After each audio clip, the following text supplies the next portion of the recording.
Assalamu alaikum, dear students. I welcome you to this biology class for grade 8.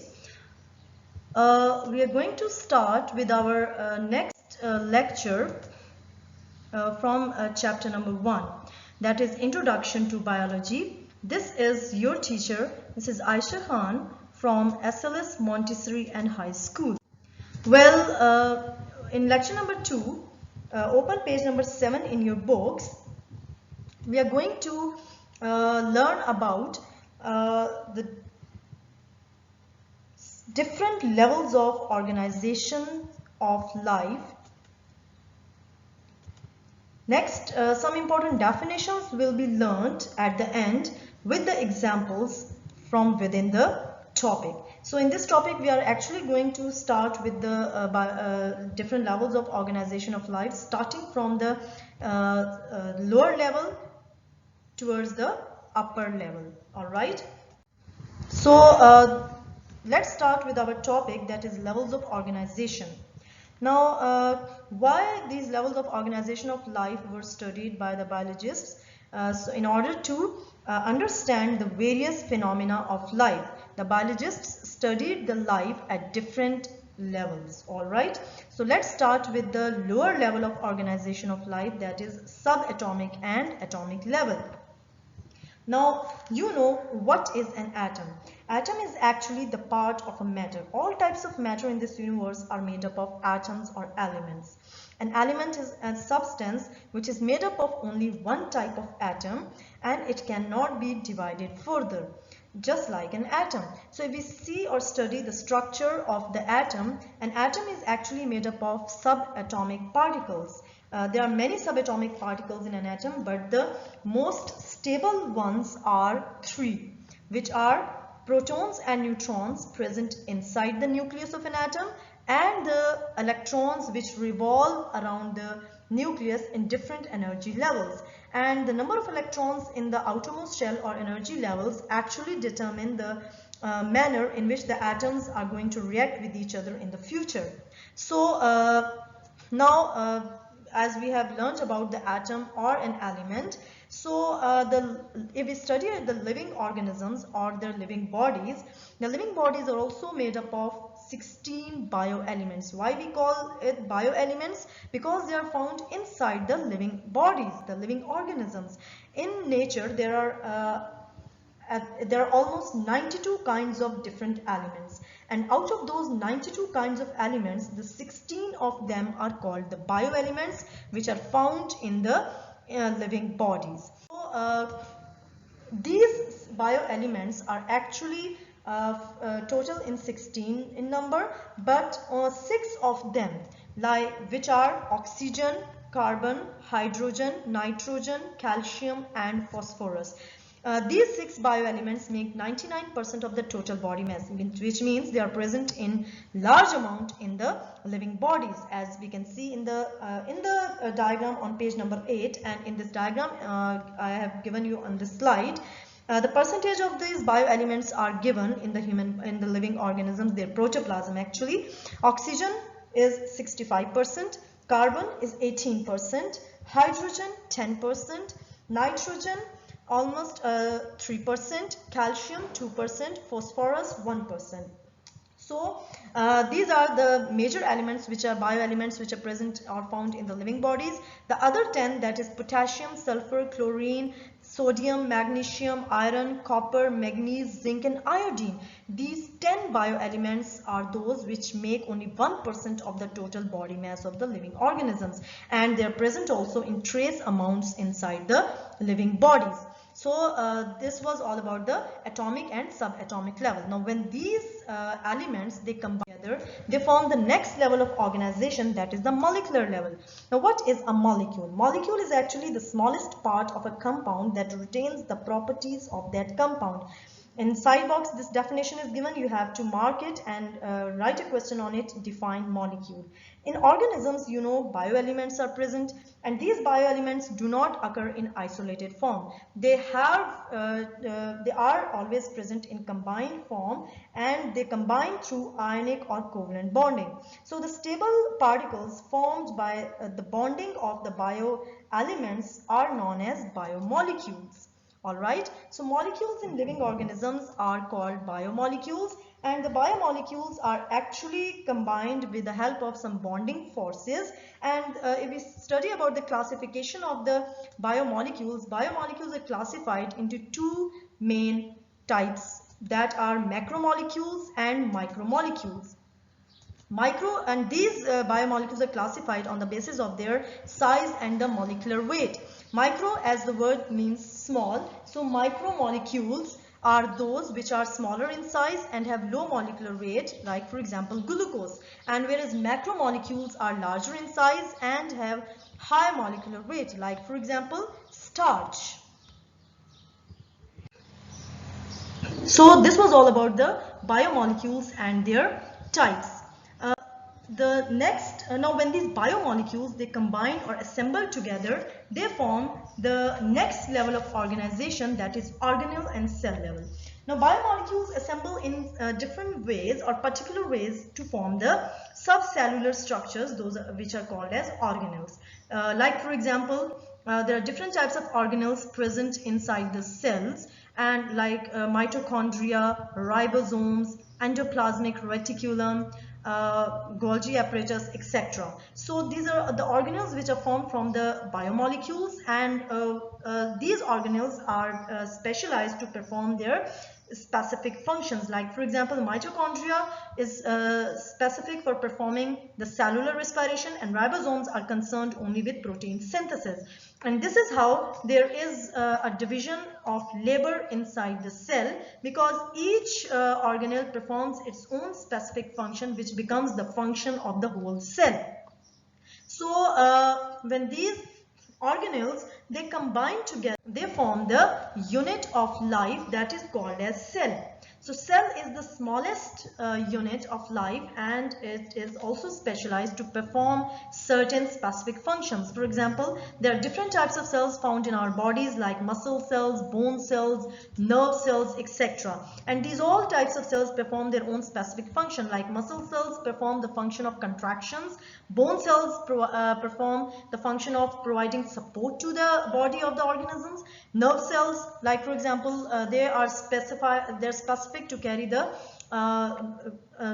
nerve impulses or the messages from and to the brain, okay, and to the body. So these are some of the types of the cells. Now depending upon the presence or absence of nucleus, there are basically two types of cells, prokaryotic and eukaryotic. The prokaryotic cells are those which lack a proper nucleus and membrane bounded organelles. Like for example, bacteria. Bacteria is a unicellular organism which is made up of a prokaryotic cell. Then there are eukaryotic cells which possess a proper nucleus and membrane bounded organelles. And fungi, plants, animals are all made up of eukaryotic cells, and they are actually the multicellular organisms. So depending upon the cellular organizations, the cells organize themselves in two ways to form the organisms. Basically there are three ways, but here we are talking about only the two ways, forming the unicellular and multicellular organisms. All right, so this was all about the organelle and cell level. Now when the similar cells combine together or assemble together, they form the next level of organization, that is the tissue level. What is a tissue? A tissue is actually a group of similar cells performing similar functions, and they are organized together to form this tissue. Actually the group of similar cells. Examples, there are many examples of plant tissues like epidermal tissue and support tissue, and the animal tissues like nervous tissue, muscle tissue, etc. So this is how the tissues are formed. Now there are different, when these tissues they combine together or they form the next level of organization, that is the organ level.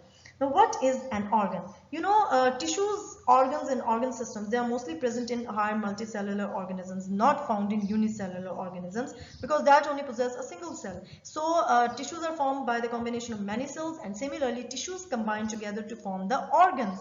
So, what is an organ? Organ, when more than one type of tissues have performing the related functions are organized or assembled, they make a unit called the organ. For example, let's take the example of an organ, that is the stomach. Stomach is a part of our digestive system. So stomach is an organ which is made up of basically two types of tissues. Number one is the epithelial tissue, all right, and second one is the muscular tissue or the muscle tissue. Stomach is an organ specialized for the digestion of proteins and for storing the food. So these two major types of tissues which are present in the structure of the stomach, the epithelial or glandular tissue secretes gastric juice which is involved in the digestion of proteins, whereas the muscle tissue performs the contractions of the stomach walls and helps in the grinding of food and moving the food towards the posterior end. So these two tissues perform their specific functions, which actually becomes the function of the whole organ, that is the stomach. And apart from this, you can see in the picture there is present nervous tissue also, definitely, which carries the messages from the stomach to the brain and from brain to the stomach, brings the messages from brain to the stomach. Then there are some connective tissue also present, like blood. Blood is a connective tissue, and definitely blood is found in the stomach. So this is how the organs are formed, by the combination of different types of tissues to perform different functions. All right. Now, when many organs they combine together, related organs, when they combine together, they form the next level of organization, that is organ system level. In organ system level, different organs performing the related functions are organized. For example, let's take the example of digestive system. Digestive system is made up of many major organs, which includes oral cavity, stomach, small intestine, large intestine, liver, and pancreas, as you can see in the picture also, and you must have studied about the digestive system in detail in your previous class. All right, so all these organs, they combine together to form this system, that is the digestive system. And the digestive system, after when all these major organs performing their functions, becomes the function of this whole digestive system, that is the process of digestion. So this is all about the organ system level. In plants, the organ system level is found, but it is less complex than that of the animals. Why? Because in animals there is a higher or greater range of functions and activities than in the plants. That is why the organ system level is less complex in plants as compared to animals. Now, when these organ systems, many organ systems, they combine together, they form the next level of organization, and that is the individual level. Now, different organs and organ systems combine together to form an individual or an organism. In an organism, you know, different functions, processes, and activities are carried out, and all the organs and organ systems, they work in coordination to carry out the activities of an individual or an organism. For example, let's take the example of a man engaged in continuous and hard exercise. So when man is doing a continuous exercise, a hard exercise, for example running or doing some push-ups, etc., not only his muscles are working, but there is an accelerated rate of respiration and heartbeat also, so as to supply more oxygen and food to the muscles which they need for continuous work. So this is how the organs and organ systems, they work in coordination in an individual during an activity. When many individuals they form a group, when many individuals combine or they are present in a group, they form the next level of organization, that is the population level. What is a population? A population is actually a group of organisms of the same species living in the same habitat at the same time. So I am talking here about same species. So organisms belonging to the same species form this population.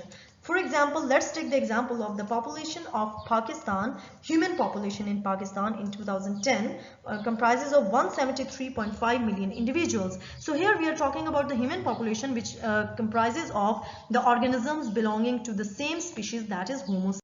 All right. So when populations combine together, they form the next level of organization, that is community level. Now what is a community? A community is actually an assemblage of different populations interacting with one another within the same environment. All right. Community is basically, what will be the example? Do you know any example of a community? It's assemblage of different populations. Yes, forest is a good example of community, and pond is a good example of community. Very good. So there are basically two types of communities depending upon the size and number of the population.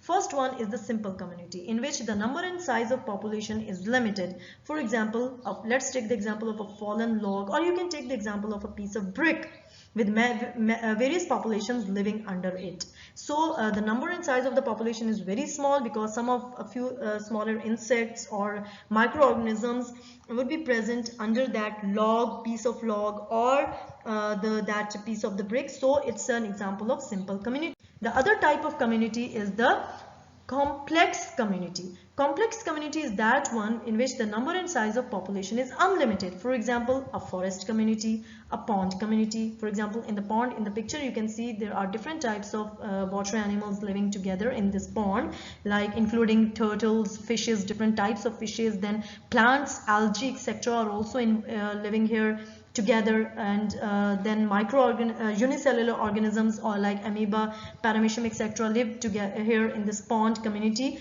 interacting with each other. So this is a very good example of a complex community. All right, on this page number 10, there are some definitions given in the side boxes of definition of species. A species is defined as a group of organisms capable of interbreeding and producing the fertile offspring. So population, if we study about the population, we have seen in that the definition of the population, that it comprises of the organisms of the same species. So species is a group of organisms capable of interbreeding and producing the fertile offsprings. So mark it and write a question on this box as define species. Then the definition of habitat is given, which is defined as the area of the environment in which organisms live. So you have to mark these two side boxes. So we were talking about the communities and the different types of communities. So when the communities combine or assemble together, they form the next level of organization, that is the higher one, and that is known as biosphere level.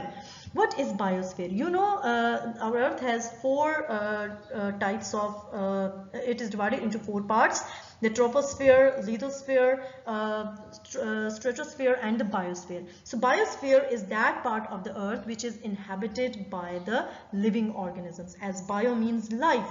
So part of the earth inhabited by the living organisms. So it consists of all the ecosystems in which the organisms interact with one another, and also with the abiotic components. And this part of the earth, the biosphere, is also known as the zone of life on earth. So that's it from this lecture, and I hope you have understood all the levels of organization of life, starting from the lower level, the atomic and subatomic level, till the higher level, the upper level, that is the biosphere level. So you have to learn these levels by heart, and also see the different terms and the definitions that we come across in this topic, and you have to mark them in your book. All right, that's it. Thank you. We'll continue with the next lecture with the remaining topics.